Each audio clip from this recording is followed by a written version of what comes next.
नमस्कार, रिपब्लिक भारत देख रहे हैं आप और रिबिक्स कैस्ट स्टूडियो से मैं हूं आप सबके साथ अनूप।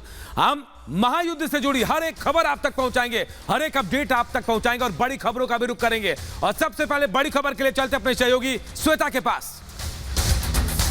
नमस्कार, आपके साथ मैं हूं श्वेता त्रिपाठी और इस वक्त की सबसे बड़ी खबर का रुख करेंगे।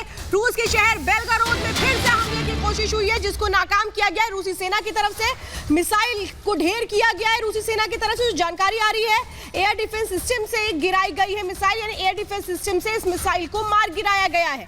बेलगोरोद, जहां पर यूक्रेन ने आज अटैक किया था, एयर स्ट्राइक की थी और एक बार फिर से कोशिश की गई बेलगोरोद में हमला करने की, लेकिन इस बार जो हमला था वो मिसाइल से करने की कोशिश की गई, लेकिन जो रूस का एयर डिफेंस सिस्टम है वो एक्टिवेट है और उसने मार गिराया इस मिसाइल को। एक बड़ी खबर के लिए रुक करेंगे मेरे सहयोगी अनूप का। और देखिए एक और बड़ी खबर की बात का रुख करते हैं। रोमानिया में नाटो ने अपनी ताकत दिखाई है। यहां बड़ी खबर आपको बता रहे हैं, नाटो ने अपनी ताकत दिखाई है रोमानिया में। ये बड़ी खबर आपको बता रहे हैं, ताकत दिखाने की कोशिश नाटो लगातार कर रहा है। लगातार वो बताने की कोशिश कर रहा है कि वो तैयार है और नाटो को लगातार रूस की तरफ से चेतावनी भी मिल रही है। तस्वीरें आपको दिखा रहे हैं, नाटो अपनी ताकत का एहसास करा रहा है। युद्ध अभ्यास की तस्वीरें आप देखिए, कैसे नाटो अपनी ताकत को दिखा रहा है। रोमानिया में नाटो का ये युद्ध अभ्यास आप देखिए, लगातार अपने जो सदस्य देश है उनके साथ मिलकर वो युद्ध अभ्यास कर रहा है। नाटो के तमाम देश जो हैं, नाटो में जो शामिल हैं, और लड़ाकू विमानों ने यहाँ उड़ान भी भरी है। ये तस्वीरों को देखिए और अंदाजा लगाइए कि नाटो भी अपनी तरफ से तैयारी कर रहा है। शक्ति प्रदर्शनी से नाटो का कहा जा रहा है, एक तरफ जंग छिड़ी हुई है। ब्रिटेन के रॉयल एयरफोर्स के विमान इस वक्त आप देख पा रहे हैं। जो ये विमान है, ये ब्रिटेन के रॉयल एयरफोर्स के विमान है जो इस वक्त आप देख रहे हैं युद्धाभ्यास कर रहे हैं। ये रोमानिया में जो नाटो है उसने जो अपनी ताकत है वो दिखाना शुरू कर दिया है, जो रूस को लगातार ये बता रहा है कि किस तरीके से जो नाटो देश है वो अब अपनी तैयारी कर रहे हैं। और इसी तरीके से हमने देखा था कि नाटो ने इससे पहले नॉर्वे में भी इसी तरीके की कोशिश की थी, जो युद्धाभ्यास किया गया था, शक्ति प्रदर्शन किया गया था, उसकी तस्वीरें उस वक्त भी सामने आई थी। और एक और बड़ी खबर का इस वक्त रुख कर रहे हैं, यूक्रेन पर इस्कंदर मिसाइल से हमला किया गया है। बड़ी जानकारी आपको बता दें, जहां यूक्रेन घुसकर के रूस को अब मार रहा है, तो वहीं यूक्रेन पर अब इस्कंदर मिसाइल से हमला किया गया है। बैलिस्टिक मिसाइल है जिससे एक के बाद एक हमला किया जा रहा है। 500 किलोमीटर की इसकी मारक क्षमता है। ये एक तरीके से शॉर्ट रेंज मिसाइल की श्रेणी में आती है। 700 किलोग्राम विस्फोटक अपने साथ ले जा सकती है। यानी आप समझिए, इस्कंदर मिसाइल से अगर हमला होता है अनूप, तो इसका क्या मतलब है। और देखिए, आज ही यूक्रेन ने पलटवार किया था रूस पर, उसके बाद देखिए अब जानकारी मिल रही है यूक्रेन पर रूस ने इस्कंदर मिसाइल से हमला बोला है और भारी नुकसान की आशंका भी जताई जा रही है। तो ये आप तस्वीरें देख रहे हैं, जो मिसाइल देख रहे हैं आप, बैलिस्टिक इस्कंदर मिसाइल की तस्वीरें इस वक्त आप देख रहे हैं। शॉर्ट रेंज मिसाइल्स में जानी जाती है, शक्तिशाली मिसाइल है रूस की, जिसको छोड़ा गया है यूक्रेन पर अलग अलग शहरों पर। और एक और बड़ी खबर का रुख करते हैं जो मॉस्को से आ रही है। मॉस्को के आसमान में धुआं ही धुआं नजर आ रहा है, लेकिन धुआं कैसे आया इसका पता नहीं चल पाया है। ये बड़ी खबर आपको बता रहे हैं, मॉस्को के आसमान में धुआं ही धुआं नजर आ रहा है, लेकिन धुआं कैसे आया इसका पता नहीं चल पाया है। तस्वीरें आप देखिए और अंदाजा लगाइए कि कितना ज्यादा धुआं नजर आ रहा है। मॉस्को की तस्वीरें हैं जहां आसमान पर धुएं का काला गुबार उठ रहा है। फर्स्ट एंड एक्सक्लूसिव तस्वीरें हम आपको दिखा रहे हैं रिपब्लिक भारत पर, लेकिन धुआं कैसे आया इस बात का पता नहीं चल पाया। इन तस्वीरों को देखिए, मॉस्को का आसमान धुएं से बिल्कुल काला पड़ गया है। लगातार देखिए, यहां धुएं की तस्वीरें भी हम आपको दिखा रहे हैं, लेकिन धुआं कैसे आया इस बात का पता नहीं चल पाया है। लेकिन तस्वीरों को देखकर अंदाजा लगाया जा सकता है कि आसपास जरूर कहीं धमाका हुआ होगा या फिर आग लगी होगी, जिसके बाद यह धुआं मॉस्को के आसमान में नजर आ रहा है। तो मॉस्को की तस्वीरें देख रहे हैं, मॉस्को के आसमान में किस तरह से धुआं ही धुआं नजर आ रहा है। ये भीड़ भाड़ वाला इलाका है और इसके बाद यहाँ पर सायरन भी बजता हुआ हम सुन पा रहे हैं, जिस तरह से इस वक्त यहाँ पर हमले हुए हैं।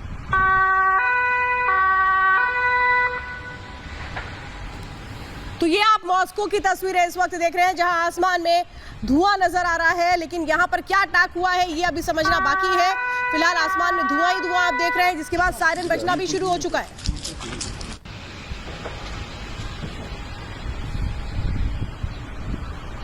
तो ये रूस की राजधानी की तस्वीरें इस वक्त आपके सामने।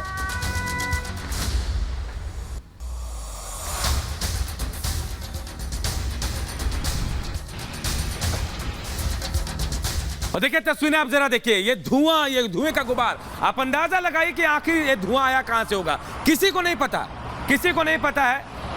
पता कि आखिर ये धुआं कहां से आया है, लेकिन अंदाजा ये लगाया जा रहा है कि कहीं धमाका हुआ होगा, कहीं आग लगी होगी, तब ये पूरा आसमान जो है धुएं के काले गुबार से भर गया है। जरा तस्वीरें देखिए, गाड़ियां चल रही हैं, ये भीड़ भाड़ वाला इलाका जरूर है, लेकिन कैसे ये धुआं कहां पहुंचा है, कैसे क्या हुआ यहाँ, किसी को पता नहीं है। कुछ पता नहीं है कि आखिर ये धुआं कहां से आया, लेकिन मॉस्को के आसमान में ये धुआं छाया हुआ है, लेकिन ये जानकारी मिलना मुश्किल पड़ रहा है कि आखिर ये धुआं आया कहां से। लेकिन तस्वीरों को देखकर अंदाजा लगाइए कितने जबरदस्त तरीके से ये धुएं का गुबार यहां से उठ रहा है। और ये दो तस्वीरें देखिए आपके सामने हैं, आप ये तस्वीरें इस वक्त देख रहे हैं, ये आप देख रहे हैं रूस की राजधानी मॉस्को की तस्वीरें इस वक्त आपके टेलीविजन स्क्रीन पर है। कैम 1 कैम 2 यानी कि आप ये समझिए कि किस तरीके से यहाँ पर जो आसमान है वो धुएं के गुबार से भरता नजर आ रहा है, लेकिन यहाँ हुआ क्या ये अभी क्लियर नहीं है, ये आपको हम लगातार बता रहे हैं। लेकिन ये तस्वीरें हैं इस वक्त रूस की राजधानी मॉस्को से। और एक और बड़ी खबर का इस वक्त रुख करेंगे। बड़ी खबर इस वक्त आ रही है चर्निहिव से, जहां पर रूसी सेना पर लगातार अब किस तरीके से हमले भी तेज कर दिए गए हैं। चर्निहिव में रूसी सेना पर हमला किया गया, यूक्रेन की सेना ने हमला किया है। बड़ी जानकारी, यूक्रेन की सेना लगातार घात लगा करके हमला कर रही है। ये आप चर्निहिव की तस्वीरें आप देख रहे हैं, जहां पर घात लगा करके यूक्रेन की सेना हमला कर रही है, जवाब दे रही है। क्योंकि चर्निहिव में सबसे पहले आपको याद होगा कि न्यूक्लियर पावर प्लांट पर कब्जा किया गया था रूसी सैनिकों की तरफ से, और किस तरह से चर्निहिव को अपने कब्जे में लेने की कोशिश की गई थी। लेकिन अब कैसे रूसी सेना पर हमला किया गया है, सुनिए जरा।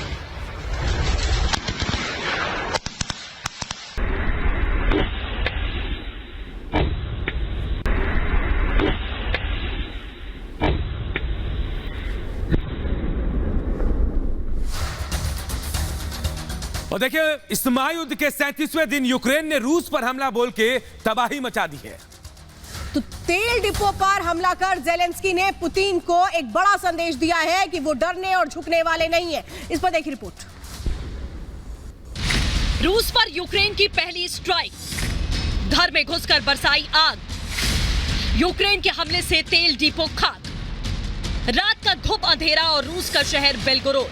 यूक्रेन के Mi-24 अटैक हेलीकॉप्टर बेलगोरोद के आसमान में मंडराते नजर आ रहे हैं। गोला बारूद लिए इन हवाई जहाजों ने रूस पर आसमान से ऐसी आग बरसाई कि 37वें दिन ये पुतिन जेलेंस्की की जंग नए मोड़ पर आ गई। एक महीने से ज्यादा की जंग में यूक्रेन की ने पहली बार रूस पर घर में घुसकर भीषण एयर स्ट्राइक की। धू कर जलता ये बेलगोरोद का तेल डिपो, जहां यूक्रेन ने ताबड़तोड़ प्रहार करके इसे स्वाहा कर दिया। 8 तेल टैंक यूक्रेन के प्रहार की भेंट चढ़ गए। आसमान छूती आग की लपटें और काले धुएं का भीषण गुब्बार तेल डिपो पर हमले के बाद उठ रहा है। इस विकराल और दिल दहला देने वाले मंजर को देखकर सिहरन पैदा होती है। अब जरा इन तस्वीरों पर नजर डालिए। रूस के फायर फाइटर लगातार इस भीषण आग को बुझाने की कोशिश कर रहे हैं, लेकिन आग इतनी प्रचंड है कि लाख कोशिशों के बावजूद बुझ नहीं रही। लाखों लीटर तेल स्वाहा हो गया। काले धुएं ने आसपास के इलाके को अपने आगोश में ले लिया। रूस पर यूक्रेन के स्ट्राइक सीसीटीवी में भी कैद हुई। तस्वीरों में देखा जा सकता है आसमान में आग बरसाते हुए रॉकेट, तेल